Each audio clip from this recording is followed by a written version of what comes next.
there, Lindsay Walden back with you for today's video blog. We are still in the midst of this series on the different attachment styles, and in the previous weeks we've gone through secure attachment as well as anxious preoccupied attachment. Today we are going to start talking about some of the avoidant attachment styles. For today's specific blog, we want to talk about dismissive avoidant. And so one of the things I want you to keep in mind as you're going through this understanding of what the different attachment styles are is that there really is no such thing as a right or a wrong style. We're not judging it as anything negative or bad. The entire process of understanding the attachment styles is a way to bring awareness to things so that you have a better understanding of how you're showing up in your relationships, and you're less likely to just feel like you're kind of going through the motions or don't understand the reasons you might do certain things.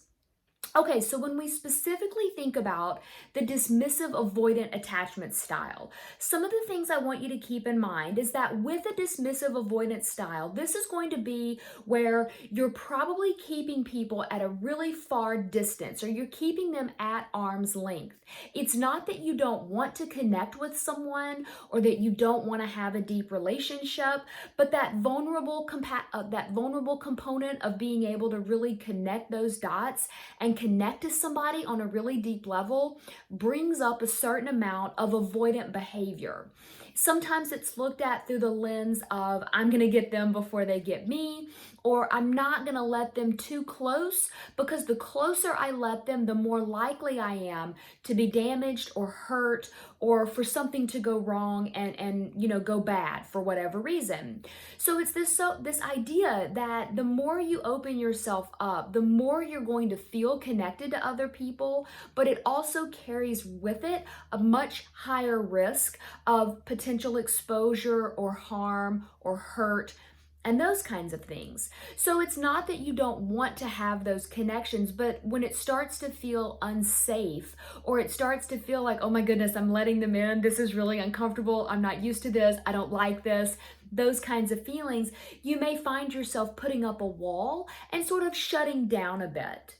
I have had a few people ask me specifically about this attachment style, if it's the reason that sometimes maybe going through a breakup, or having someone that goes, I don't want to be your friend anymore, or even having a falling out with a family member may not seem like the end of the world. It's because you've already put that barrier in place to keep someone at arm's length. So when they go ahead and sort of walk away or say no thanks or do something that upsets you, it's almost like it's a protective mechanism that's already made you aware of that likelihood. So you're not as surprised or shocked when it goes bad, almost like there's a certain level of expectation that it might go wrong or bad at some point. All of this is to say that it can be managed. The idea is that you want to set up some form of a mental construct with yourself where you're able to kind of check in and be like, wow, I really like this person. I feel like they're giving me an indicator that they want to go to a deeper level. Am I letting myself go to that deeper level, or am I staying very high level and superficial? Am I causing it to be sort of not balanced, where one person is giving more than the other, but not because you have malicious intention, not because you're being just evil and difficult. It's really about protection. So when we think about it, the balance is really the key. How can I allow myself to feel safe and secure within my own self while also attaching to someone else and almost giving them the benefit of the doubt that they want to connect with us as much as we want to connect with them? And that's not always easy to navigate. I've also had a number of people say, well, I've developed this attachment style because it's safe for me. Or if I let people in, I've always gotten hurt. Are you telling me that I'm wrong? And no, I'm not telling you that you're wrong. If how you're showing up is working for you, then I don't see the issue, right? I don't see the problem, because it's serving your needs. It's giving you what you need out of your life, out of your relationships, that kind of thing. Really, the only time that you would want to maybe look at managing it differently is if you feel like you're not getting your needs met, or if it seems like you've developed a pattern where relationships get to a certain point and then they stall out. Right? It's this idea of learning how to balance things and recognize, how can I be the one in control of my decisions? How can I be the one in control of my emotions so that I'm reacting to things from a very level-headed, balanced perspective and not just letting my emotions shut me down and keep me from connecting.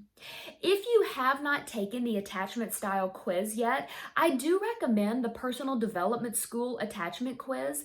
It gives you a breakdown of the percentages of how you're showing up in kind of all of the different categories. I have linked it in the description of this video, so I would love for you to take that quiz, come back and let's talk about how that might be showing up, and then definitely come back next week because we're going to be digging into the fearful avoidant attachment style, which is another one of the avoidant styles. It's just a little bit different than the dismissive. So I hope this gave you some insight into yourself. I'm always happy to answer any questions that you may have, and I will be back next week with lots more.